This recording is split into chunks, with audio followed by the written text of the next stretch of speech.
Go. What's going on? Happy Blue Friday. This is NorbCam, and this is another episode of Walk Talk, episode 4. Sorry, I had a little glitch with this video clip on a previously scheduled version of this, and somehow it malfunctioned, so I had to reset it. So hopefully you guys are able to find this okay, for those of you who are waiting for it. Whew, it's a little chilly out here. I didn't think it'd be that cold. It was like only 40-something degrees, but man, the wind cuts to the bone, so I'm glad I brought my gloves anyway. But hey, what's going on? Galiotos, what's up? I grew up in Snohomish, now living in Denver. Wow. Ralph, how's my dad? Padilla, what's going on? Feel free to jump in on the chat, you guys. Let me know where you're watching from. Lori Cross, good morning. Yeah, it is freezing. Colder than I thought it was going to be. The numbers are misleading. Peter Sports Cards, what's going on? Anyway, welcome again to my Walk Talk vlog. As I've said many times before, this is my new routine, which I'm hoping to get to like episode 300 something sometime, and have done just hundreds of these things. But I'm just still starting it. It's my attempt. Me and my buddy Mike Lorraine, 80s Broncos fan, we've made this commitment to each other that we're going to go for every morning a walk. Brisk walk in an attempt to be a little healthier, get cardio in our lives, and do it for like a 40-minute or so routine. And that's why I decided, well, I might as well add a video component to this. This one makes me a little more committed to sticking with it. Why do you think it's taking so long to get a new DC? We'll talk about that in a second. A little bit concerning, of course. But yeah, let me know where you're watching from. I see somebody from upstate New York. So yeah, so that's what this is. It's my little form of exercise while talking to you guys. Helps pass the time, and makes you a little bit more likely to commit to doing this instead of thinking of, I don't feel like going. I think I'll do it tomorrow. You know how it is when you're working out. You need every little bit of anything to make you commit to it. And I figure, well, if I can do a YouTube video, maybe that'll be more motivating to stick with it. You know what I'm saying? Anyway, so yeah, keep the comments going. I can't read them all, so I'll be reading or walking and talking, which is, I could stumble and trip if I don't look where I'm going. But anyway, so I got a few things to talk about. I'm sure I'll go on a tangent and completely go somewhere else with it. But I want to start talking about my dad, since that is a daily, pretty much a dad watch, Kuya Burt watch every day to see where we're at. So as of right now, he's still in the hospital, 2.5 weeks now. And basically what we're waiting for is what we've been waiting for the last few days, which is he's got to get to the point where when he tries to do something active, and when I say active, that could just be standing up and stepping in place. That's about as far as his activity level has gone to.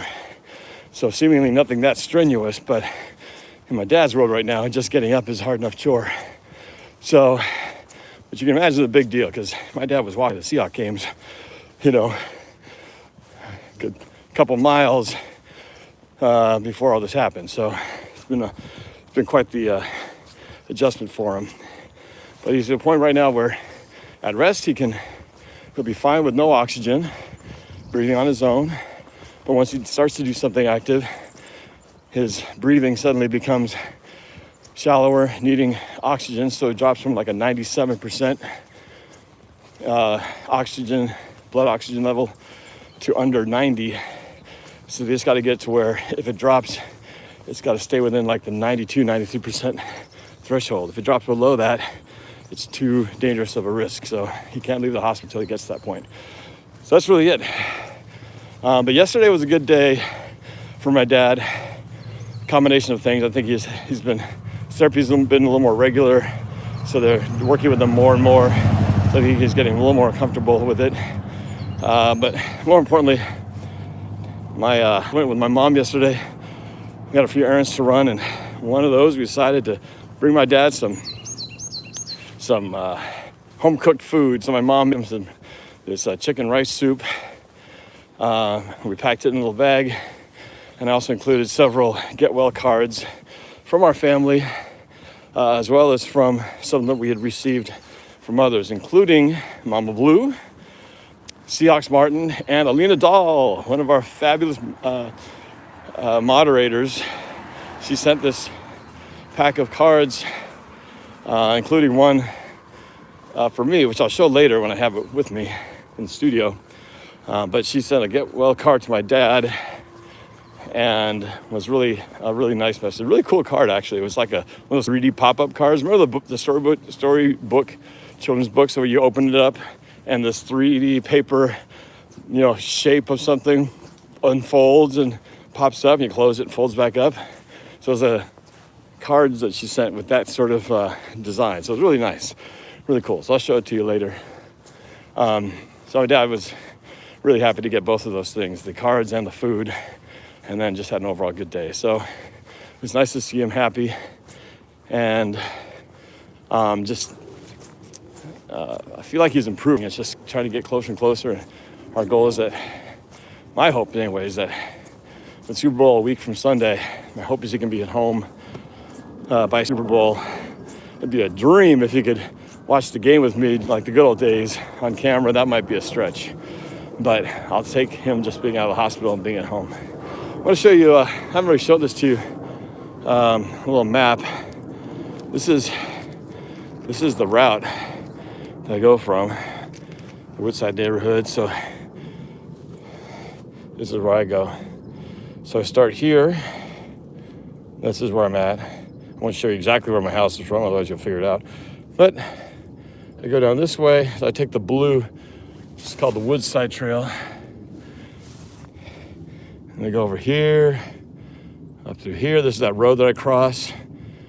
Over around here, back up this way, over to here.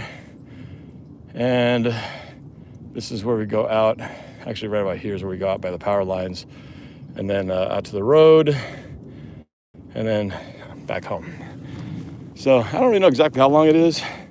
I think it's about two something miles, 2 point something. I don't know exactly, but anyway, so that's to give you an idea where I go every time. Might change it up next time, but I kind of like this routine. And it makes it more fun with you guys, with me, because I really don't think about where I'm at. Just keeps my mind busy, and by the time you get to the end, it's like, wow, so I've been 40 minutes? That was quick. So it's kind of cool being able to do that. Anyway, so that was my dad's day yesterday. It was a good one. I showed my mom where to drop him off, where we drop things off. Same place where I dropped my dad off when I had to take him to the ER. I just wanted my mom to know so she could, if she ever had to go herself, she'd know the way. And they were very nice, very friendly, very helpful. Lady Cheryl at the front helped make sure everything was labeled and got up there, and it did. So it's really nice. So I'm glad we could give my dad something to be a little pleasant surprise. Here's a look at the trail. I've shown this to you before. Some of you may not have seen it. At any point here, I'm expecting Bigfoot to come jumping out, walking across. And I'd have only the second ever recorded video of Bigfoot. Last legitimate video shot of Bigfoot was sometime in the 60s, I think. Strange that we haven't seen any since then. Anyway, so I was going to talk a little bit about the Richard Sherman comments that got Seahawks fans all riled up, and a little bit about the KJ Wright one too. We're going to talk a little bit more, just a little setup for what's going on today. It's a busy day on my channel today. Besides this, I've also got, we can arrange for Bigfoot to come out if you want, Lori Cross said. Yes, we could. I certainly wouldn't be that hard. Get a costume, hire a tall neighbor, run across the way, and we're good to go. Today's a busy day because after I finish this, at 1:30 p.m. Pacific time, got the round table with Steezy, Squabo Says, and Daniel Dovin. We're going to recap the events of the NFC Championship last week and talk about the Super Bowl and a few other topics, including some of the things I'll talk about now. But what's really cool about that last week was Daniel was the only one in our group who picked the Bengals to win. And he was amazingly accurate in his prediction and put his money where his mouth was. So you got to watch the results of how that turned out, because none of us saw that coming. And dude was spot on. And so you don't want to miss the reaction, since they actually put a bet on that game. So they're going to have to pay up. So you get to watch that live when we do our show at 1:30. So Steezy and Squabble get to eat some crow, which will be fun to see. And then tonight at 5 o'clock, I'll be doing my Madden franchise NFC Championship game. Basically a rematch of last year's franchise game where I did the exact same thing. Finished where I had to face the Packers in Lambeau again. And last year I lost it by 2 points. I could have advanced to the Super Bowl and I missed it by 2 points.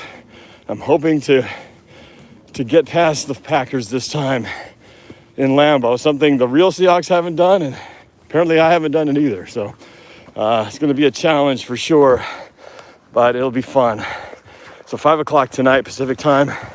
Come join it, check it out, see if I can pull off something Seahawks haven't been able to do in years. So that's tonight at 5 o'clock. So busy day today.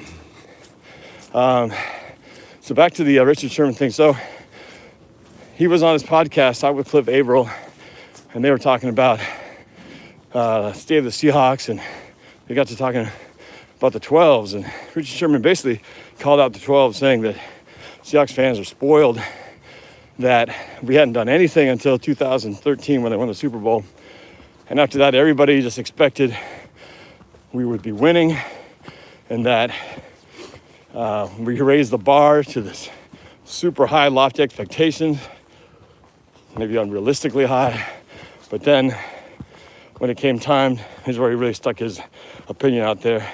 But basically, when it came time, he was talking about the defense. The LOB was the once-in-a-generational defense, and that Seahawks fans should have kept them here and appreciated them being here. Because everybody thought, oh, you just replace them with somebody else. And clearly we haven't been able to do that since. So there's a little bit of a slam on Seahawks fans. Well, not a little bit. Big time slam on Seahawks fans in that comment.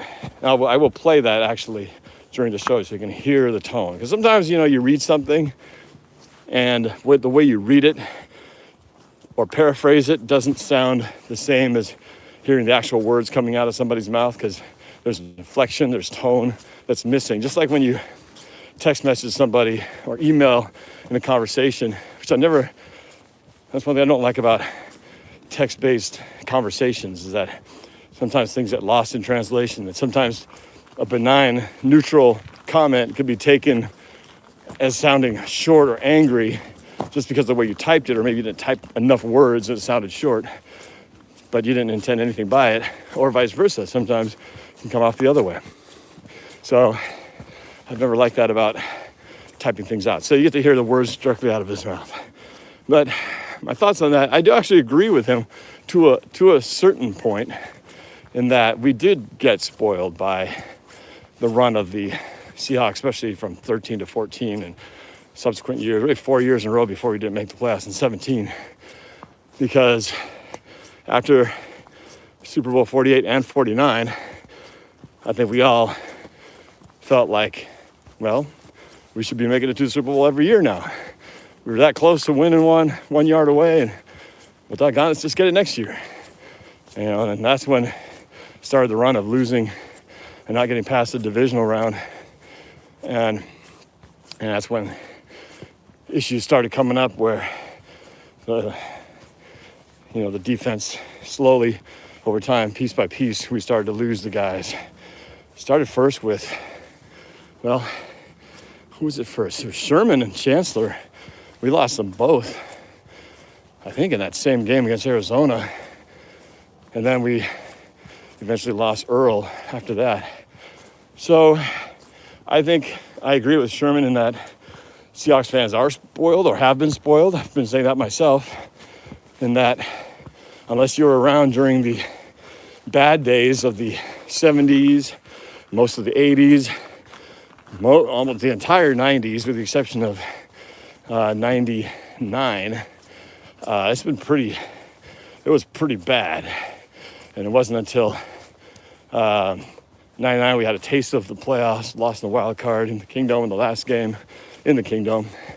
And then we wouldn't be back to the playoffs again until 2003, where finally Holmgren started taking the team on a run where we made the playoffs and eventually did get to a Super Bowl. And, well, you know what happened in that crock of a game. So Sherman's right in that we hadn't seen anything in terms of winning a championship till the 2013 season, the LOB at their peak. And then for everybody who jumped on the wagon at that point, well, it was easy to be a Seahawks fan after that because we were winning all the time. So anything short of making it to at least the divisional or the championship round felt like a disappointment, because when you start by making it to 2 Super Bowls in a row, well, geez, I mean, where do you go from here? It's only going to be down from there if you don't make it again, right? So he's right in that regard that it's we are spoiled. Now, as far as appreciating what we had, I think it goes beyond the LOB. Did we not appreciate what we had going for us? I certainly appreciated it.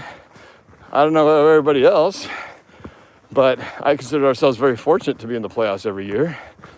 You know, and it kind of begs the question, which would you rather have? Would you rather be a team that, say, like, you know, the Ravens, well, let me see, I'm trying to think of a good context of this. My point being, the question is, would you rather have won one Super Bowl and then been to the playoffs multiple years over a 10-year period, or would you rather win 2 Super Bowls on each end of the 10-year period but suck everywhere in between? Which would be better? That's the question. Let me repeat that. Let's say you had 10, like Russell Wilson been with the Seahawks 10 years, going on more than that now.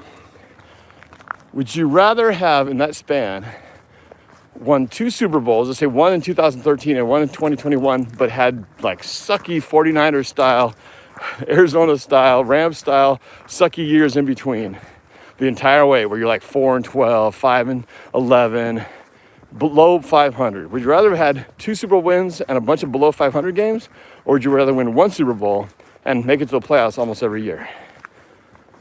Think hard on that one. It's nice to have the 2 seasons, but the 8 years of sucking in between, is that a better deal? Would you be more pleased with that? I mean, yeah, the last one would come great, because when you finally win that last one, you're going to be thrilled, and you now have 2 in your belt. But man, to have 8 years of misery in between, you know, it becomes one of those debates, which is more important, the destination or the journey?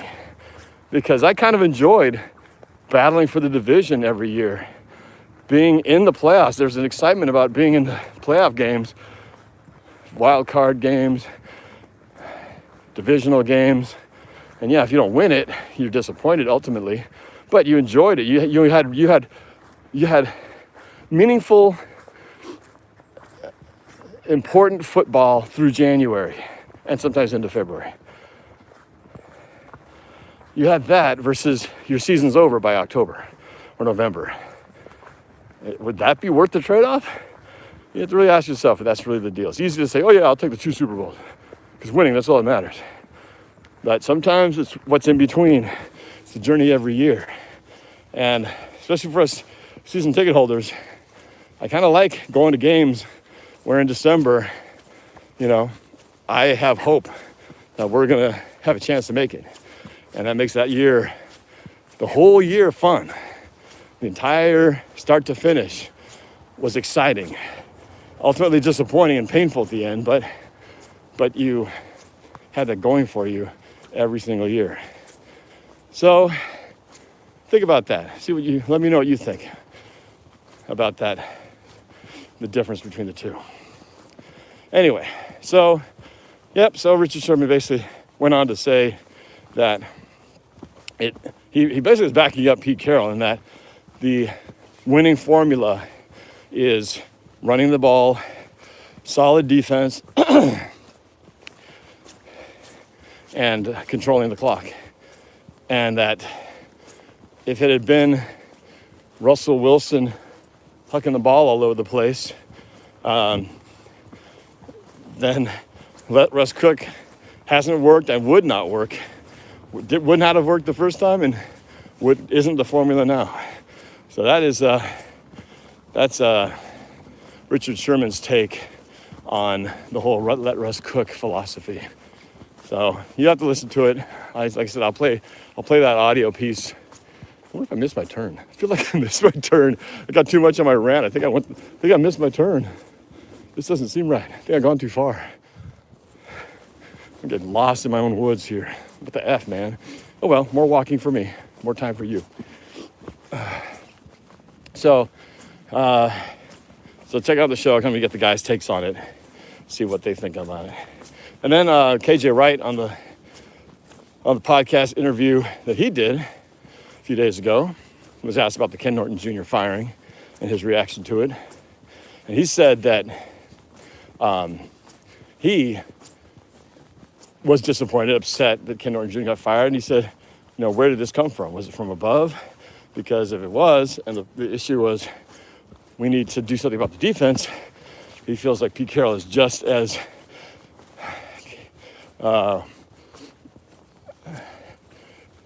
involved and guilty of what happened with the defense as much as Ken Norton Jr. was. So that was his take on it, that, well, if you're going to blame one, you kind of have to blame the other because they're both pretty involved in equally what the defense does. And obviously that was how it all turned out. The defense that we saw 2 years in a row, a bad defense to start out the league. Not just a bad defense, the worst defense. And so my take on it is that looking back, I wonder if I did not miss my turn. maybe I turned back too quick. What the heck? I'm all discombobulated today. Huh. Maybe I didn't miss the turn. Interesting. All right. Well, I think I hadn't quite yet gone far enough. All right, back to where we were. I feel like an idiot. Okay, so deja vu all over again. Let's see, what was I going to say? So, I lost my train of thought now. I lost my location and I lost my train of thought. When it comes to the defensive coordinator position, I'm a little concerned about the fact that we haven't heard much about any movement on that side. We hear a lot of other teams talking about head coach moves and this and that. It seems like Seattle's always behind the pack, doesn't it? Whether it's free agency or whatever, the Seahawks are always, you see all these teams making moves and Seattle's always kind of they're just kind of taking their time, waiting. And,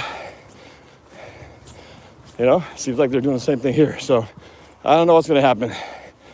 I don't have any real idea. We know that they had some interest in some of the guys out there. But Chicago was one of them, I think. But, yeah, it's been awfully quiet. So I guess we'll see what the next person is going to be who steps in there. But for me, I'm kind of, this is my mindset thinking about this moving forward, is that next year is I'm basically putting Pete Carroll on probation next year. This is sort of like the make it or break it, decide whether this is really somebody else's fault or ultimately his fault. Because we fired multiple offensive coordinators. Most recently, Shane Waldron brought in last year, and he seems to be surviving the axe, so he's not getting axed. So he's still there. And so I kind of give a pass. Like, oh, it's the first year, let's give him a chance at least to get his offense going.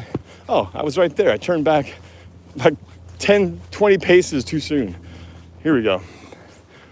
There's the power line trail that I was looking for. The Patriot Sports Car says they're bringing Ed Donatello, but not as the DC. Well, at least not in name. So, what was I saying? So, when I mean this, I guess next year, this coming season, 2022 season. For me, they've fired Ken Norton, which I have always been a little bit suspect about him as a defensive coordinator. And really, and maybe this could still happen, is I think he's a great linebacker coach.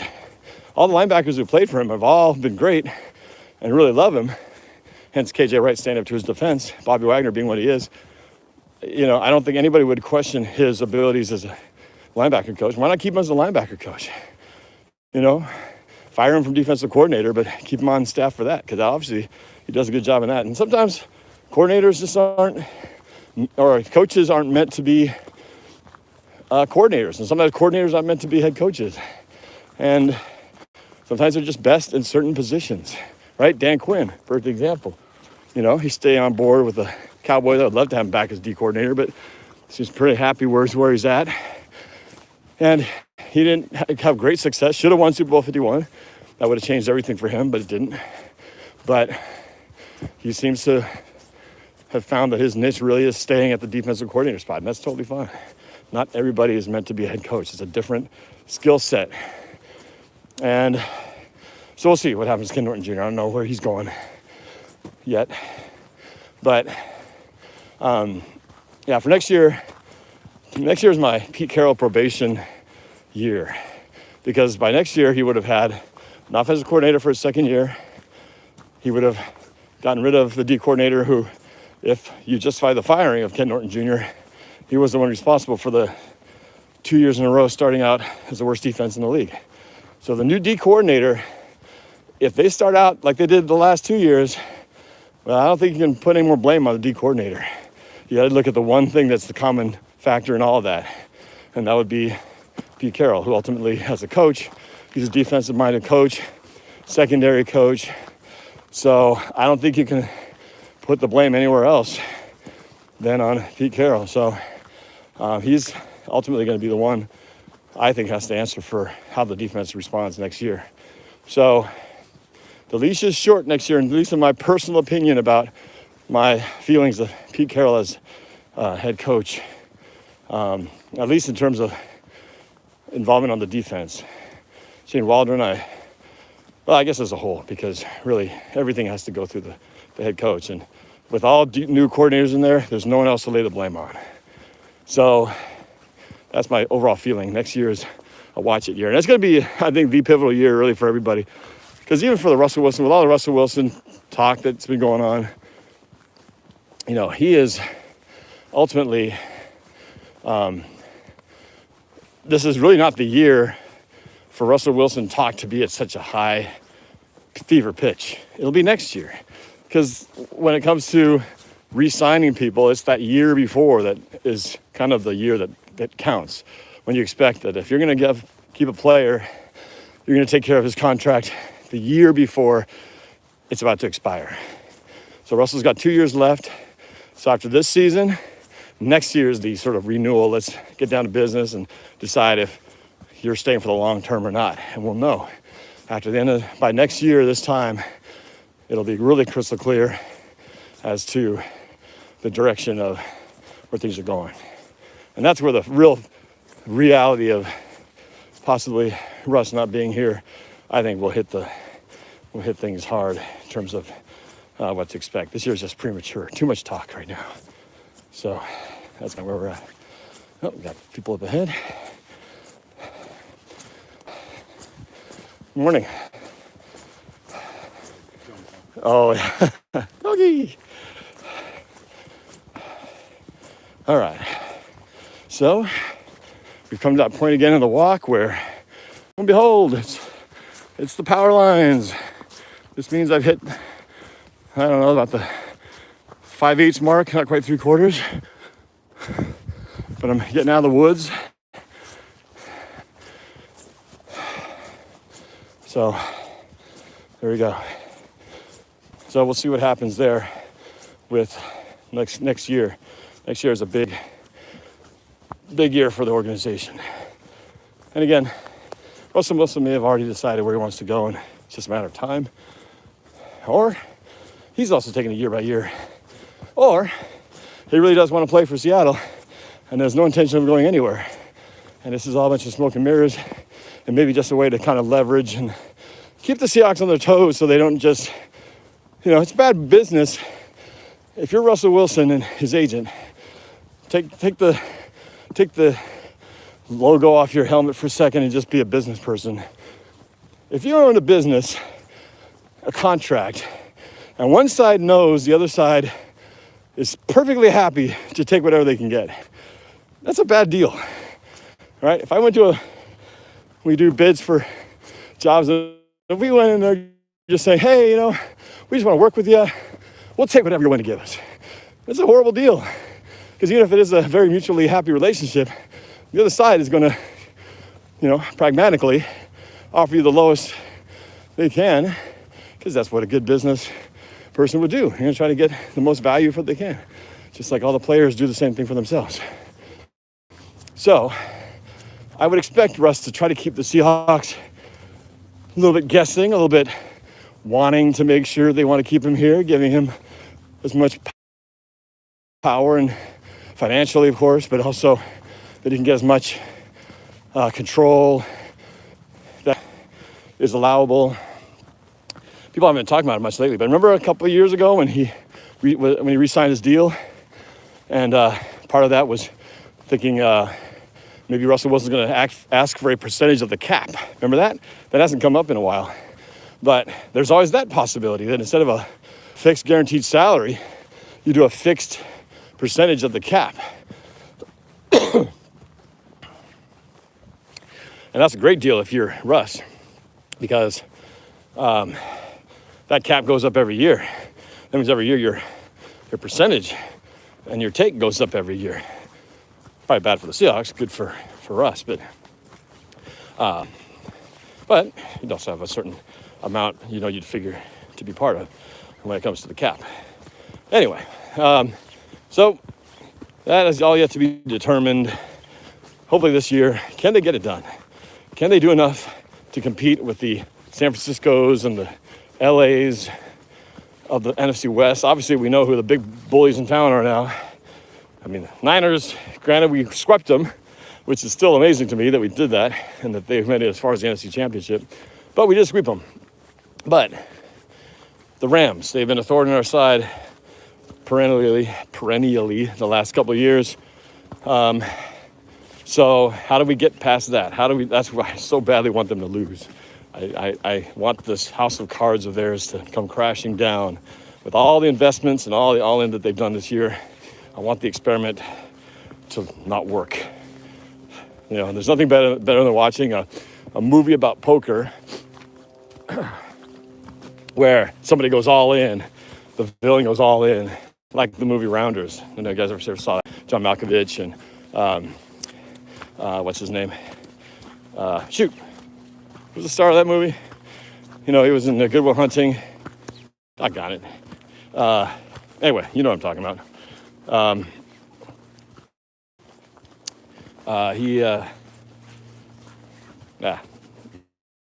You know the actor. But in the end of Rounders, John Malkovich he's playing a Russian guy, goes all in, and then he ends up losing to said actor whose name I can't remember for some reason right now. And it was great. It's like, you're just thrilled at his John Malkovich's character. Let's go through the big push up the hill. And not Ed Norton. Good Will Hunting. It's not your fault. I can't believe I can't remember his name. Ed Norton was great in that movie too, by the way, if you haven't seen it. Shoot, why can't I think of it? There's no times I just completely space out on names. Oh would be like watching the end of Rounders, where he goes on in and loses. Ultimate failure at the very end, when everything was right there. Your home field, hosting the Super Bowl, everything going your way. You've got all the weapons in the world on offense and defense. Best receiver in the game. Matt Damon, thank you very much. Turbo 9777.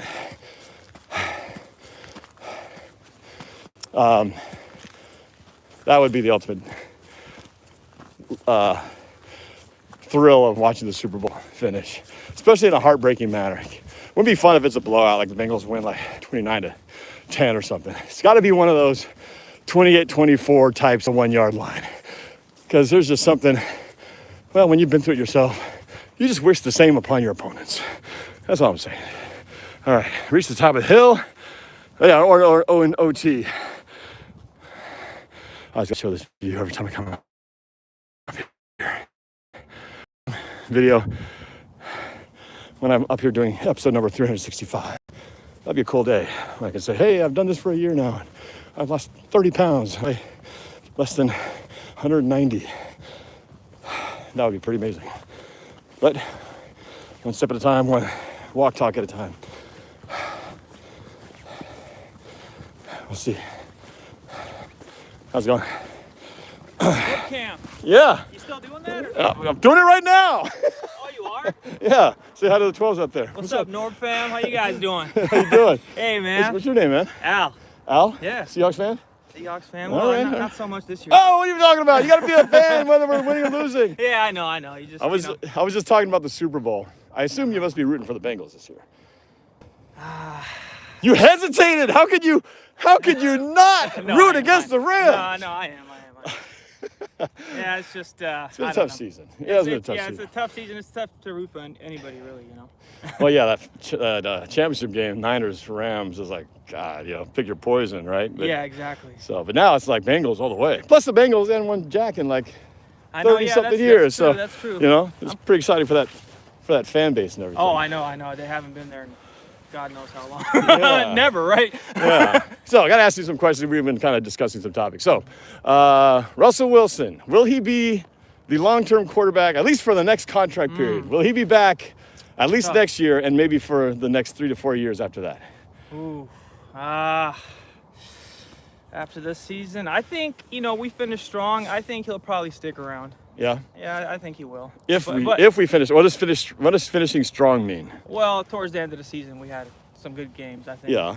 But we finished 7-10. So while this season was a good, strong finish, the record sucked. He was injured most of the first half of the season, right? All right. So do they need to make the playoffs for Russell Wilson to be back after this coming season?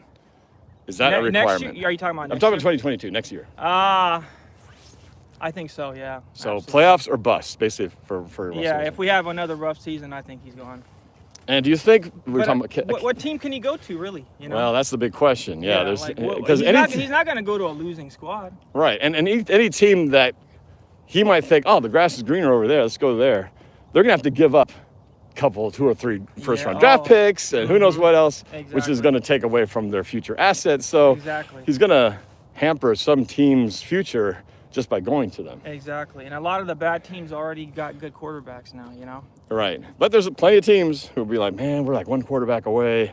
We could get that Russell Wilson. I think of Denver. I think of Cleveland. I think of the Browns. Look at the Buccaneers. They don't got Tom Brady anymore. What are they going to do there? That's spot, true. Actually, you know what? With that, there you might have something there. But Aaron Rodgers, he's in the headlines. He's above that because I think right now he's the guy that everybody's talking about is where will he end up? Which I'm kind of glad that they lost because now they can talk about Aaron Rodgers and not about Russell Wilson. Exactly. I'm kind of tired about talking about Russell Wilson. I hear about talking about Russell Wilson, but I'm tired about hearing about Russell Wilson. So do you think Ken Norton Jr. was fired Ken Norton Jr. was fired this year. A lot of people thought good riddance. Other people were like, well, was he really to blame or is he just a scapegoat? And KJ Wright kind of went on a podcast interview defending Ken Norton Jr. as saying, well, Pete Carroll is the one who architects this defense. He thinks that he was just a scapegoat. What do you think? Was that a good move to fire Ken Norton Jr.? I think it was. I think it's time for change. We need our D back to work, Yeah. during the The good old times. And so you think it's Ken Norton's fault? It was Ken's fault the last 2 years. I don't think it's his fault completely, but I would say a lot of the blame would probably go to Ken Norton for me. I'd like to know whose idea was it to have Poona Ford dropping back and covering OBJ? Yeah. That happened. That happened. Okay, so whoever architected that, there's your matchup. I think who probably wins that. Actually, he almost had an interception on that play. That would have been hilarious. If Poona Ford actually would have got an interception covering OBJ, but it's kind of silly. Yeah. All right, so a couple last ones, before I'll let you get back to your walk. Okay. Super Bowl. Yeah, you hesitantly said you're going for the Bengals. Who wins the Super Bowl this year?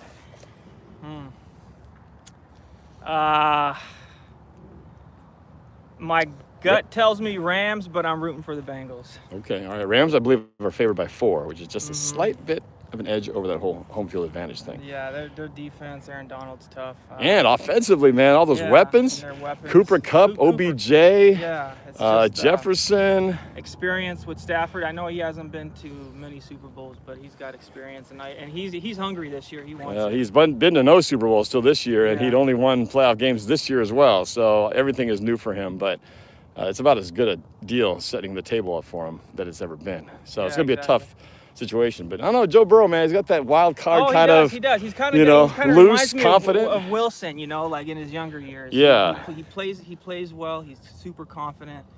And I could see him winning too. So it's a toss-up, but my gut tells me Rams. Yeah. If I were a betting man, it'd be pretty tough to bet against the Rams as well. But if you're not afraid to part with that cash.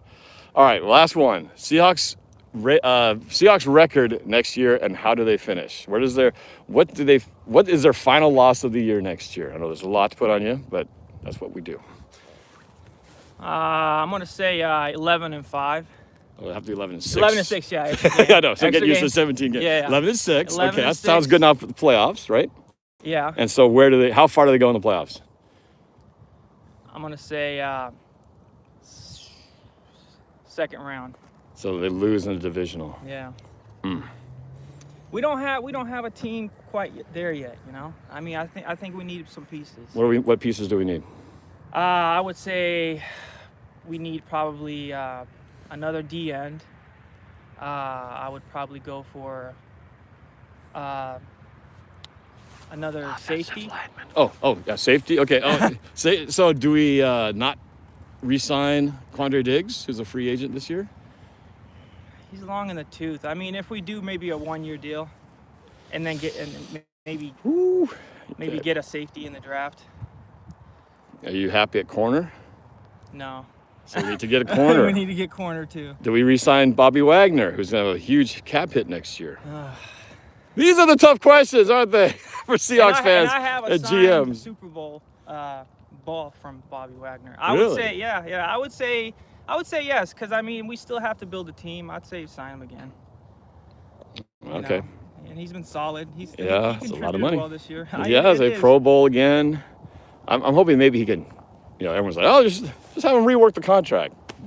Easily said than done. Yeah. If you're the player, wherever you happen to work, I say, hey man, we really love your contributions to our company, but the company's taking some hits this year, and we really can't afford your salary right now, so we're gonna have to ask you to take a 25% pay reduction for the benefit of the team. Are you gonna say yes to that? No. Absolutely not. See? You're like, screw the team. I gotta get paid, man. Yeah, I'm going to Tampa. All right. He's gonna have takers. I know. He's All gonna right, be NorbFam. there. Hey, nice to meet you, man. Good meeting you guys. Take care. All right. Go Hawks, baby. Go Hawks. Oh man, there you go. See, the truth comes out. The proof is in the pudding. When the hat is on the other head, or how's the saying go? When the shoe is on the other foot. There's whatever. When it's on the other side, it's easy to say one thing, and then when you put yourself in that position, you'll be like, yeah, maybe I do the same thing. Screw the team. No, and then you say, well, he's a millionaire. He can afford all the money in the world. How much money does he need? Well, it's not about how much do you need, it's how much do you deserve, right? I think we can all argue that, well, I could say, well, I should be getting paid more. I need this money to live, but then you go, well, compared to certain people living in India and Africa, I got plenty of money. Compared to them, I'm rich. So maybe I do have more than I need. But what's enough? It's never about enough. It's about what you feel is your fair compensation for the job that you do in comparison to everybody else out there. Because if you feel like across the board, the average salary is this for the job I do as everybody else does at the level I'm doing it, you should get paid that, right? I think all of us would want to get paid what everybody else equally contributing on that level is getting paid. The exception is a athlete if you were. So anyway, it's a fun thing to talk about. All right, for the final steps here as I'm in the home stretch of my walk, I want to talk about, I saw this thing on TikTok. It was actually from a few years ago when Denzel Washington gave a commencement speech. And it really got me thinking because, you get to my age, and really any age, there are times when you just happen to be sitting around and you think about life and the things you're doing and the things you've done and the things you want to do and what it all means. And he had this really good speech. I'm going to try to paraphrase it because I don't have the speech in front of me. But he said something like, if you're not failing, you're not trying. And in order to do something you haven't done or that you don't have, you're going to have to do something you've never done. And then the final parts of that was he talked about one day when you're on your deathbed, you're going to be surrounded by the ghosts of unfulfilled dreams, unutilized talents, and unrealized potential and opportunity. And you'll be surrounded by all those personal ghosts of yours saying to you, it's really sad because you could have freed us, but instead we all have to go to the grave together. And that really hit me because, it makes you think about, what is it that really is meaningful in your life, and what would truly mean a fulfilled life as we know it to be. And what's hard to know is that we have this gift of time on this world, and nobody's is the same, right? I think we all think we're going to live to be 75, 80, certainly past retirement, certainly past 65. Nobody wants to fathom that your life is going to end shorter than that. It's a scary thought, right? Because that means it's coming up a lot sooner than you thought. But at the end of the day, the one thing you can be sure of, it will come to an end at some point. There's a ticking clock, and it could be decades down the road, it could be years down the road, it could be weeks down the road. Hopefully the first. But when you get to that point, everything you're doing now will reflect upon what you can look back on and go, what did I do while I was here? And are you happy with that? Are you satisfied with what you were able to do? And only you can answer that question. Only I can answer that question for myself. And so I think for me personally, I've always wanted to do something larger than where I'm at. And if I get to something of a goal that I'm at, human nature is you want the next thing. And so, there's a lot of things for me personally, if I were suddenly find myself at the end looking back, what could I say about my life? Well, I feel like I've been a pretty good dad, pretty good husband. Has I been the perfect one? No, I don't know if it's possible to be perfect, because you're always navigating the balance of doing the things that you want to do that requires your time personally, and then the time you spend doing the things for your family. And they don't always go hand in hand, right? Sometimes you got to take away from the family to do the other thing, and sometimes vice versa. And you can do, it's a tough balance. Sometimes certain things call for more time than the other. But I look back and I, to be honest, doing YouTube, this has been one of the most gratifying things I've done. And it really kind of happened by accident, because I never really planned to start this. Okay, I didn't have a plan going into this. I stumbled upon it, and certain things had to happen for this to happen. And part of that, I've always been into video filmmaking, which is why I have my company. So we've been doing this for a long time. I just never thought about doing it on a YouTube side, or I never really thought about what would click until that year when I saw the 2013 Seahawks comeback against the Buccaneers and recorded that and posted it to YouTube, and it all started then.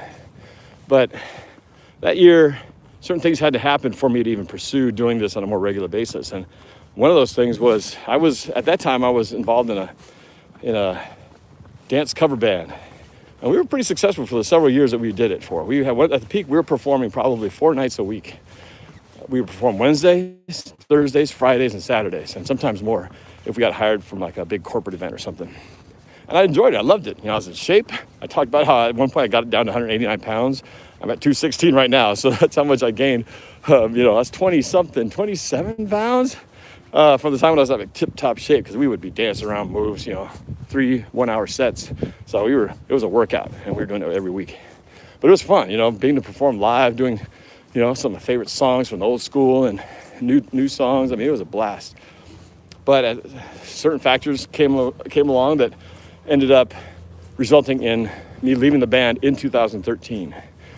Right around the time things started to turn for the Seahawks, and then the whole NorbCam YouTube thing took off. If I hadn't left the band, I don't think I'd be doing this. I would have probably been too busy to consider this, and I probably wouldn't have gone to the Super Bowl, and things would be very different, I think, this year. And I don't know if I'd still be playing music. I maybe still would have stopped anyway, but I may not have started my channel when it did. And it took starting it with all things happening the way they did in 2013. So since then, it's been great. I've really enjoyed the ride, enjoying all the videos I've been able to do on this channel. And while it's still not to the level I want it to be at by far, I certainly have higher aspirations for what it could be. But I'm happy for what it's become, and more importantly, the enjoyment that I've gotten out of doing this. Just to have an audience like this, to be able to talk about things like this, not just Seahawks football, but other things with an audience like you guys, has really been something. And been able to reach out and connect with people in a way I never would have imagined. Just like that fellow back there on the trail. That's 2 out of these 4 walk talks I've ran into guys on the trail jogging by and they recognized me either from NorbCam or from PSE videos, which is pretty amazing. So I wouldn't take any of it back. And I'm always trying to think, okay, what can I do better? What can I do to get to that next level that I'm not at? Hey, doggy. So I certainly have more sky's the limit feeling, like there's more I can do, and I just hope I can find the time and the right output and the right content to keep doing that. So, but for me, and then doing my work with my company, Quantum Productions, has been great. Really doing some fun work right now, and it's definitely bouncing back from the rough year that 2020 was when COVID shut things down. And Puget Sound Energy definitely has been a huge partner in this. So I'm really glad that that's been what it is, and it's escalated me to a level where I'm not just a filmmaker behind the camera, but now I've become a full-fledged, on-camera host, where practically everybody from the company, well, they all know because they have to watch these videos. So now I've kind of become a household name, so to speak, when it comes to the company, which I never would have dreamed, 5 years ago or whatever. So, but again, it was never really planned. It just sort of, sometimes it just happened. A little bit of luck. I've said that, I think you need a little bit of luck in this world, but you got to be prepared for it, and you got to have at least things ready so that when the opportunity opens its door, you don't feel like you weren't prepared to step through. So I leave you guys with this thought. Think about what really makes you happy, what you feel like, if you had to look back at the end of the day, what are the things you would be sad if you didn't try at least, or set out to make a plan to try to do, if it all came down to the end. You might have some kind of crazy business idea or hobby that you want to explore or whatever, but make a list of things that you really want to do. Because you got to have the thing that obviously you got to pay the bills, you got to have money to do things, and sometimes you can't, your dream isn't enough to keep those things going. But if you don't at least have one in the back pocket, you won't even entertain the idea of exploring it. So have the page where you write down all the crazy world, I would love to do this. At least write it down, that it's there, that's something that you would entertain doing. And just think about what job or whatever it is while you cultivate the other one. You're sad at the end of the day to feel like I should have done that. Who knows how much it could have grown, what might have come from it. One other thing I'm going to try to do, I've been talking about doing it. I got to stop talking. I just got to do it. I've been doing it already, but I do these on-camera hosting. I do voiceover for these videos, but I haven't really put myself out there as a voiceover for hire. A lot of people are doing it these days. Now that everybody can afford a home studio for very cheap, everybody's a voiceover star now. But I'm pretty good at it. I'm pretty quick at it. So that's another thing I want to do, because I think it'd be relatively easy to do in terms of doing the actual job, because I'm pretty good at it. But I think it's also it could be a very lucrative business if you can start getting some steady clients. So just as a personal thing, that's something that I've been saying I want to do, but now I'm just putting it out there that I need to do this thing, because if I don't, I'll really be kicking myself like, why didn't I do this? I'm already doing it, just do it. So think about those things that you wanted to do and just haven't done. At least write it down and think about, what would it take if I really wanted to make this thing happen? And then ask yourself, what are those dreams? Are they realistic? What are the things standing in your way? And what are the things you got to do to make it happen? Because you won't know if you don't at least explore it, right? Because you got to have if you are going to do it, you got to have a plan. Without a plan, you're not going to get anywhere. So just think about those things and what would really be something that you'd be so happy to accomplish. And with that, I hope to see you guys at 1:30 p.m. Pacific time for the roundtable, and then 5 p.m. for my NFC Championship game versus the Packers. It's going to be a lot of fun. All right, have a great day, you guys. Happy Blue Friday, and go Hawks.